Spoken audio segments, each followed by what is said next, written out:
Welcome to the Living Healthy Podcast, a podcast dedicated to health, fitness, exercise, medicine, diet, nutrition, as well as eating clean, organic, and non-GMO foods.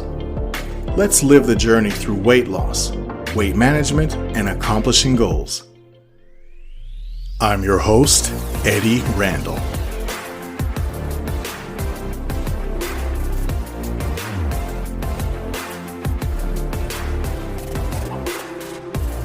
Thank you for tuning in to Season 4, Episode 2 of the Living Healthy Podcast. Your continued listening and your continued support are greatly appreciated. Please feel free to check out the latest merchandise at the Living Healthy Podcast store. The link is in the description of the podcast. The skin is the largest organ of the human body. We tend not to think of it that way, as we generally regard organs as being inside our body. Nonetheless, the skin is an organ. For some, we tend to overlook taking intricate care of our skin, but it's very important to implement and practice a skincare routine. Skincare is not just for women. It's ideal for men to care for our skin as well. As men, we may not go to the levels of detail that most women do in regard to makeup and striving for younger looking and softer feeling skin.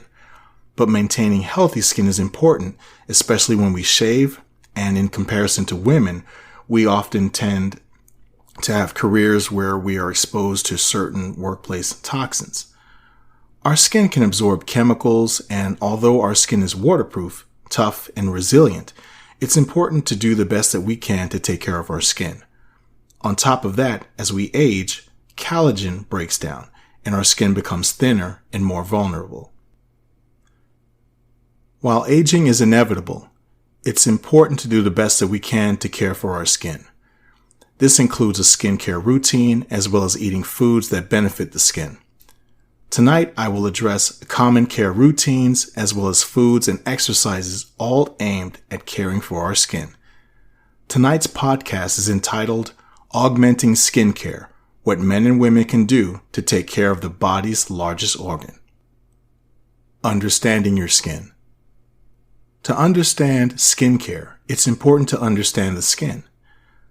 The layers of the skin have specific functions. In addition, some areas of the skin are thicker than others.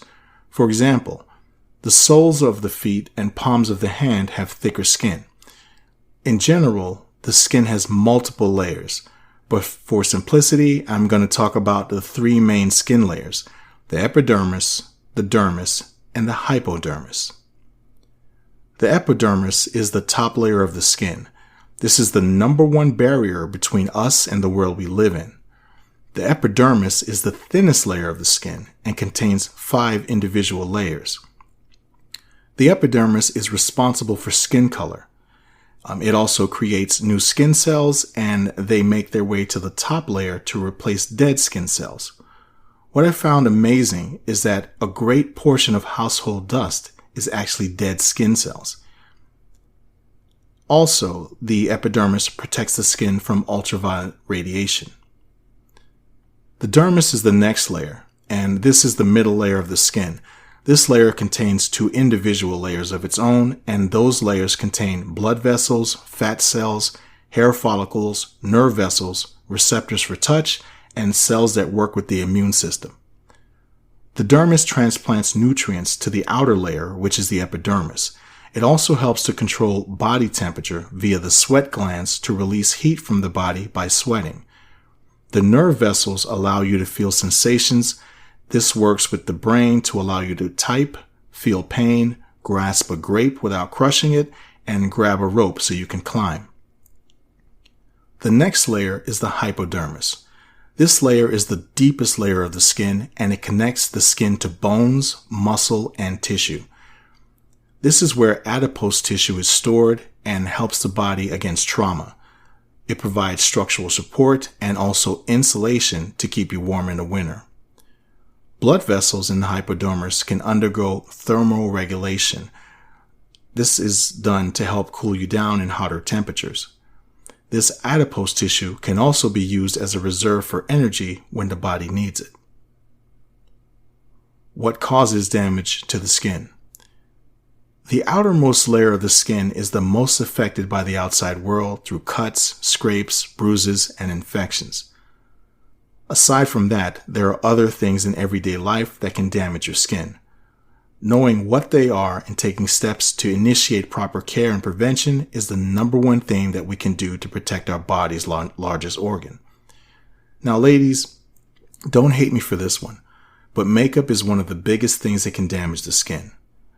Heavy makeup can prevent the pores on your skin from breathing and actually cause acne and wrinkles. That being said, in order for this to happen, the makeup has to be worn for a very long period of time. That's why it's vital to completely wash off the makeup and moisturize your face at the end of your day. I will touch on routines later on in the podcast. In addition, cheaper makeup brands tend to have more questionable chemicals like formaldehyde and chromium, which are linked to cancer. Air pollutants can damage the skin as well.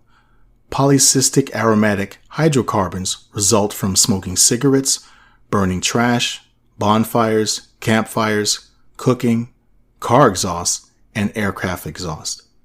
These same hydrocarbons are also used as dyes and used in plastics that are used on a daily basis. Skin damage can occur from prolonged exposure to hydrocarbons. Free radicals from environmental exposure can damage the skin as well. This can lead to wrinkles, acne, oxidative stress, skin cancer, dermatitis, psoriasis, and uneven pigmentation.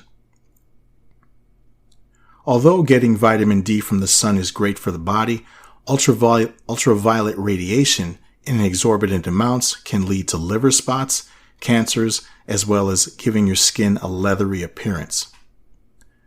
PFAS, or polyfluoroalkyl substances, are deemed forever chemicals because they are used in so many products, and they are in the soil, water, the air, and in dust, and they are literally impossible to get rid of. PFAS are everywhere, and unfortunately, they are in the majority of water systems. Some makeup brands include the use of PFAS. They're used in makeup to allow the makeup to be waterproof and to make the skin look smooth. Using expired makeup and skincare products is not a good idea either, as these can cause damage to your skin. Let's look at old makeup, for example. When makeup reaches its expiration date, the preservatives begin to break down and the consistency begins to change. This is the perfect breeding ground for bacteria and fungus. By using expired makeup, you could be applying bacteria and fungus to your face on a daily basis. This can clog your pores and an infection could develop. In addition, the mucous membranes in your eyes are put at risk every time you reuse your mascara. The tube becomes a breeding ground as a moist and dark environment. It is recommended to throw out your mascara every 3 months or so. Also, lipstick works the same way. Lipstick can pick up seemingly innocuous bacteria from the lips and are given a chance to grow once the cap is placed back on it. This is especially true if you reapply lipstick after eating. It's recommended to throw your lipstick out every 6 to 8 months. Powder makeup tends to be a bit safer as the powder is dry and tends not to provide an environment to breed pathogens. Not using the same pad or brush to apply the makeup helps to prevent contamination from touching oils and moisture on the skin and then touching the powder. As I mentioned, powder makeup is safer as you can hold on to the powder makeup for 1.5 to 2 years. Sleeping in makeup is not a good idea as the pores of the skin need to breathe, so it's vital to thoroughly remove your makeup, wash your face, and apply moisturizer at the end of every day. Poor nutrition can impact your skin in huge ways. An unbalanced diet can contribute to premature wrinkles, premature aging, acne, dry skin, eczema, and skin sagging. Processed foods and high salt foods can cause dehydration and cause your body to draw water from your cells and your skin. Later on in the podcast, I will touch on foods that benefit the skin. Aside from that, it's vital to drink plenty of water. Water is one of the simplest things that we can do to improve our overall health, and drinking plenty of water significantly promotes skin health. Alcohol also affects the skin. Alcohol dehydrates the skin, causing lines and puffiness under the eyes. Alcohol also causes a deficiency in vitamin A. This vitamin is vital for healthy skin. Vitamin A fights wrinkles, acne, and stimulates collagen production. We all face stress on a daily basis, and we would not be able to build strength and character if we did not undergo some form of stress. That being said, there are forms of mental stress that can do damage to your skin. This type of stress could be anything that you're going through, such as a divorce, financial issues, as well as employment concerns. Stress can cause an inflammatory response on your skin. For example, a young man could become flushed and nervous while going on a first date with a young lady that he really likes. Another example is having clammy and sweaty palms while going on a job interview. Stress on your skin can also cause hives, eczema, and even fever blisters. It should go without saying that not caring for your skin can also cause damage. The majority of men are prone to be guilty of this more than women. For the majority of men, the most we do about skincare is putting on aftershave once we're done shaving and occasionally some lotion. But it's important for men to have a solid routine. The main thing is to find a soap that will not dry out the skin and a moisturizer and or lotion with the least amount of harmful chemicals that'll benefit the skin as well. I'll go into detail about lotions, moisturizers, and grooming products a little later in the podcast. Routine skincare for women. It's no secret that women take significantly better care of their skin than we men do. The majority of women have a skincare routine that they stick to that works for them. I'm briefly going to touch on the basics. Perhaps the most important thing is to have a good cleanser. This strips away dirt, impurities, and cleans out the pores. Try to get one that is not alcohol-based, as it can strip away natural oils necessary for healthy skin. A good toner will help to remove anything that the cleanser left behind. Toners protect your skin, hydrate your skin, and they act as a primer or base for the next steps in your skincare routine.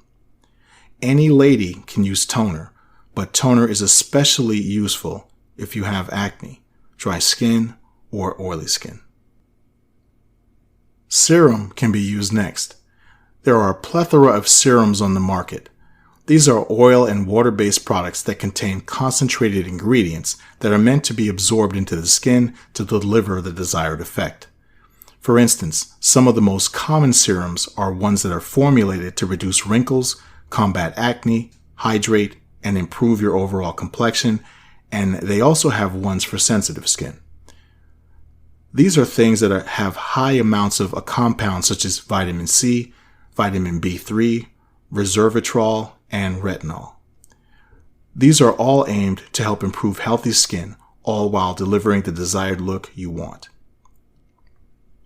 No one wants bags under their eyes, and there are ways to reduce them by using a good eye cream. There are eye creams that contain caffeine, which can promote blood circulation for under the eye, helping to reduce the look of bags and dark spots. Eye creams with SPF can help to reduce sun damage and lines under the eyes. Vitamin C eye creams can help fight free radicals and give you clearer, healthier, and smoother skin. Finally, some sunscreen would significantly benefit you if you're going to be out at the beach or will be out in the sun for an extended period of time. This also applies to Black women as well. Although less melanin puts a woman at a higher risk for developing skin cancer, being of a darker complexion does provide more protection, but it does not mean that you're completely immune and should ignore sunscreen. Darker complected women and Black women should also use sunscreen when going to the beach or if you plan on being in the sun for any extended period of time. This would also include working out in the garden or any outside sport or activity. Lots of ladies get manicures and or pedicures by professional shops. Others may paint their own nails. Just so you're aware, there is a greater chance than not that your favorite nail polish contains very dangerous chemicals. Anyone who has smelled nail polish or has walked by a professional nail shop in the mall and has smelled that rank chemical smell knows what I'm talking about. The majority of those chemicals that you're smelling are very bad for you. What's worse is although nails are made of hard keratin, they're permeable, and any chemical that comes into contact with your nails can get absorbed into your bloodstream. Now, the FDA regulates nail polish, but they're not as strict on manufacturers as they are on those who produce food and drugs. Rather, they regulate nail polish manufacturers by requiring them to warn you of potential dangers if the product is misused, rather than listing every type of dangerous or potentially dangerous chemical. As an example, they say something to the effect of, warning, poisonous if ingested. If ingested, do not induce vomiting. Immediately contact poison control. Another example is, warning, product is flammable. Now, these warnings hold true as nail polish is lacquer, which is essentially paint. Now, from what I've seen, some nail polishes actually have ingredient labels, while others have just warning labels. On top of that, nail polishes are not tested for safety. The FDA does not require them to test nail polishes, so it's essentially made and then sold to the public. Some of the toxic chemicals that make up nail polish include formaldehyde, toluene, camphor, xylene, and DDP or dibutyl phthalate. Formaldehyde is used in nail polish as a preservative and a hardener. It's a known carcinogen, a respiratory irritant, and a skin irritant. Toluene is used as a solvent, and it works to keep nail polish smooth. It causes toxicity in the heart, liver, kidney, and lungs. This same toluene is also an ingredient in gasoline. Camphor is used in nail polish to make it shiny and flexible. Camphor causes liver damage, and it also is a neurological disruptor. Xylene is used in nail polish as a drying agent and as a preservative. It is also an ingredient in floor varnish and gasoline. It's a known carcinogen, a respiratory irritant, and it's been linked to antibiotic resistance. Dibutyl phthalate, or DBP, is used to make nail polish stable and flexible. It's a known carcinogen, an endocrine disruptor, and it's been linked to reproductive disorders. Because nail polish is heavily rooted in our culture, it's one of the many pressures in regard to beauty standards that are placed on women. Thankfully, there are safer alternatives to the common run-of-the-mill, potentially carcinogenic nail polish. I've included a couple of links in the description of the podcast if you want to check out some of the non-toxic nail polish options.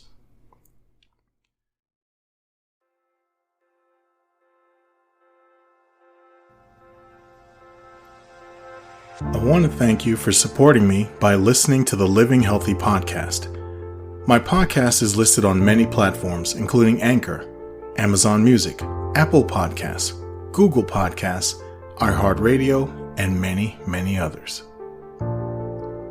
Please follow me on Tumblr, X, formerly known as Twitter, Instagram, Pinterest, YouTube, and Rumble.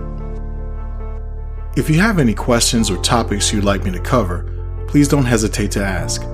Also, if you'd like to be a guest on the show, please contact me at livinghealthy@gmail.com. In addition, please check out the Living Healthy podcast store. The link is in the description of the podcast. And now back to the show.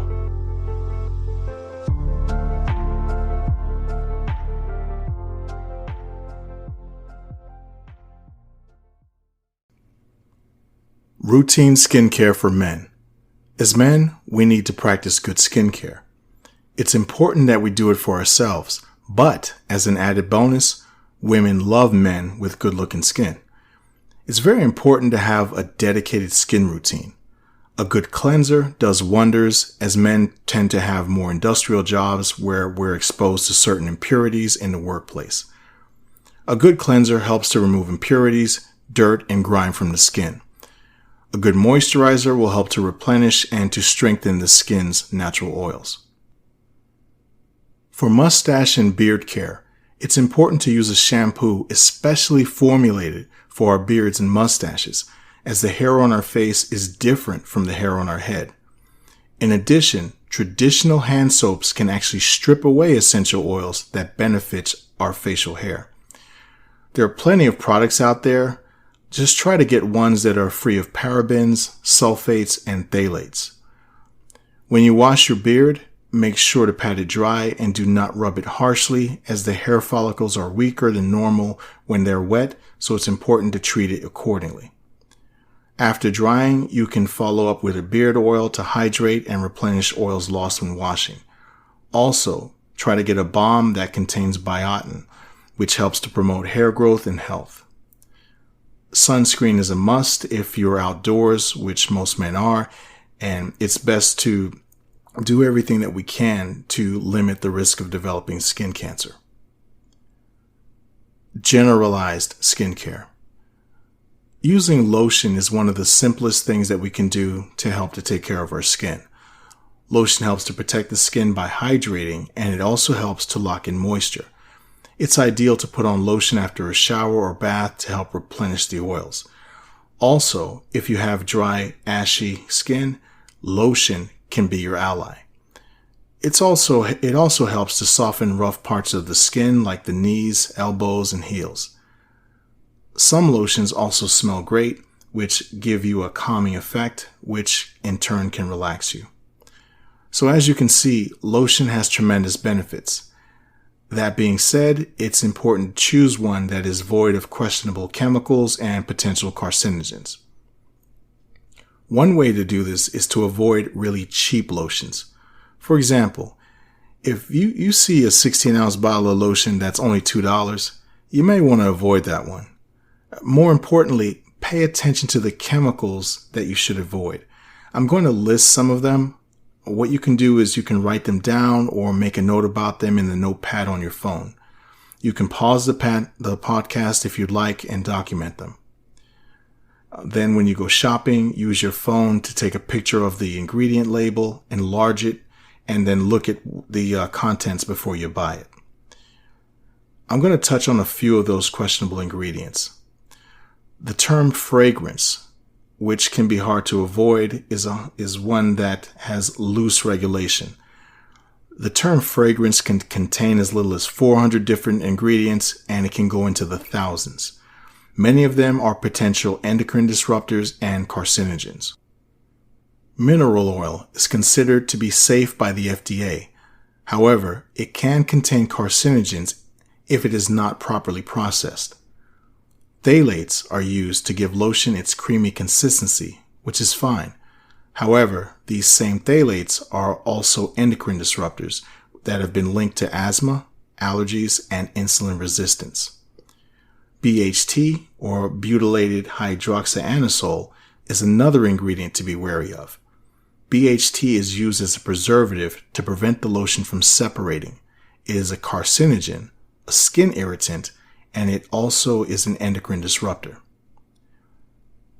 It's important to take care of our feet. We can all benefit from an occasional foot soak. This not only helps to keep the feet soft and clean, but also it has a calming effect to relieve tension from the muscles in our feet.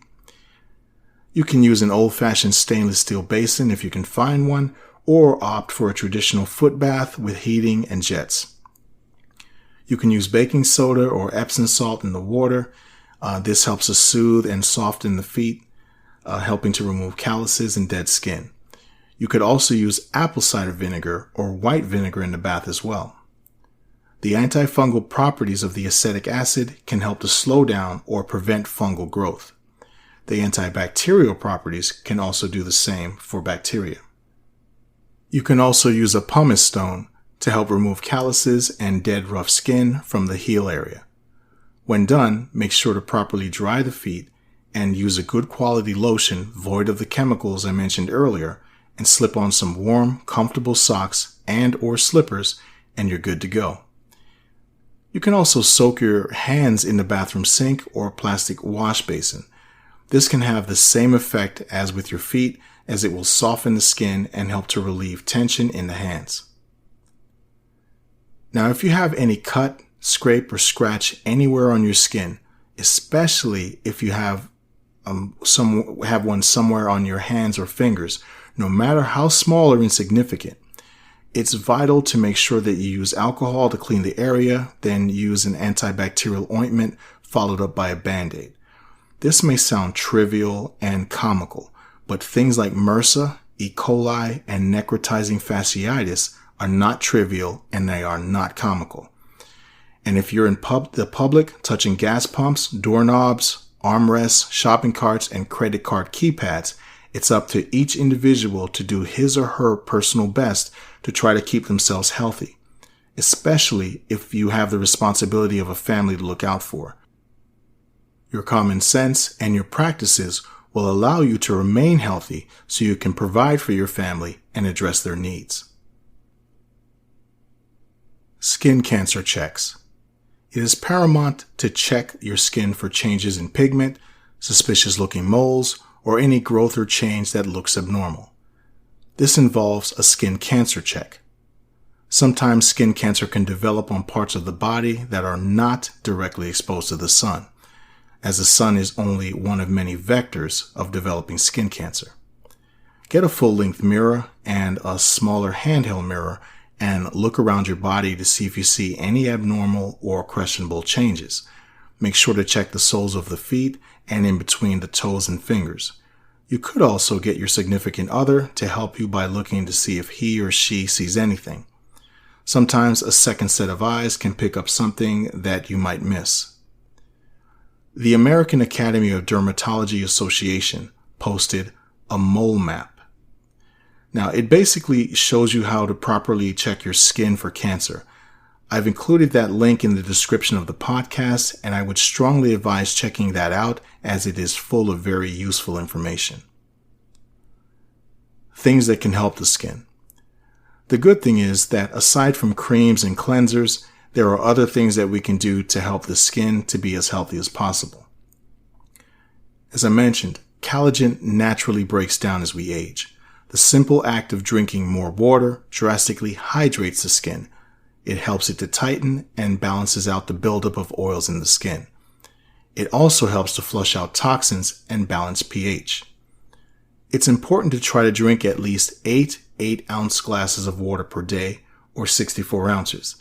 If you drink 4 16.9-ounce bottles of water per day, that would pretty much cover you.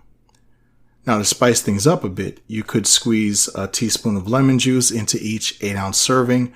The vitamin C in the lemon can help to reduce wrinkles, reduce puffiness, and boost collagen. You can do the same with apple cider vinegar, as it has antimicrobial properties in it and helps to balance pH levels. If the taste of lemon and water or apple cider vinegar and water is difficult to drink, then you could add a teaspoon of Manuka honey to make things a bit more palatable. You can also infuse your water, which is very simple, and I personally know of a few people who do this. This involves getting mason jars and getting things like watermelon, kiwi, pineapple, etc. You simply add them to the mason jar, fill them with water, and then drink them immediately, or allow them to sit for an hour or two to get the maximum taste and maximum vitamin content. I found a great video on YouTube about this, and if you're interested, I've included a link in it in the description of the podcast. There are exercises that can help the skin as well. It boils down to sweating. Any exercise that you can do that builds up a good sweat will help your skin to flush out toxins. This includes running, jogging, weightlifting, and any other moderate to high intensity workout. This ties into cardio as well. A good cardio workout will help your circulation and improve the flow of nutrients to the skin for a smoother looking complexion. Next, on to the list of foods that improve the skin. Lycopene is a component that has antioxidant properties and it helps to give the skin elasticity and glow. Foods that contain lycopene include avocados and tomatoes. You can add these to any meal, breakfast, lunch, or dinner. You can also have them as a snack or add them to any salad. Salmon, mackerel, and tuna are great sources of omega-3 fatty acid, and this is paramount in obtaining glowing skin and collagen support. If you're unable to get fresh fish or you don't like preparing it, you have the alternative of obtaining cod liver oil. Personally, I like Carlson Wild Norwegian cod liver oil.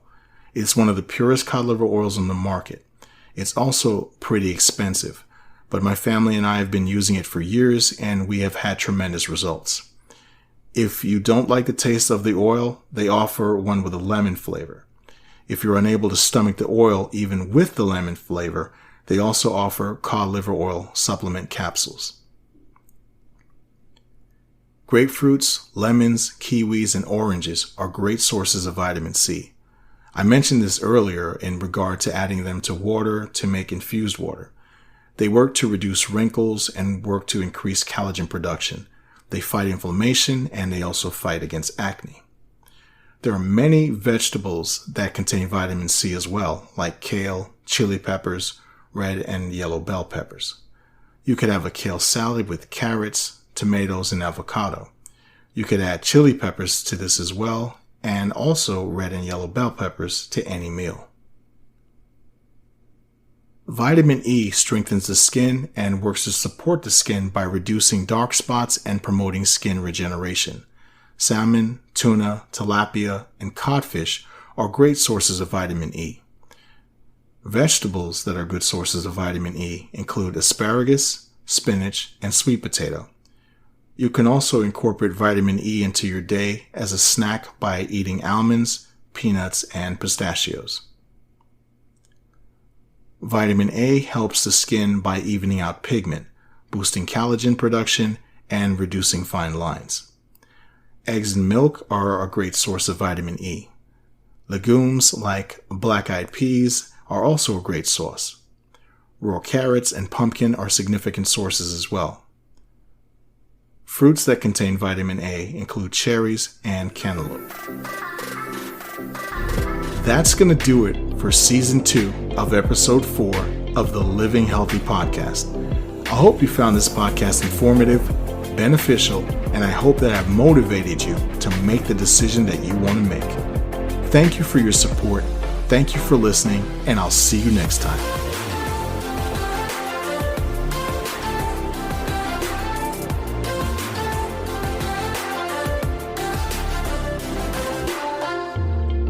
Remember, living healthy creates a better you.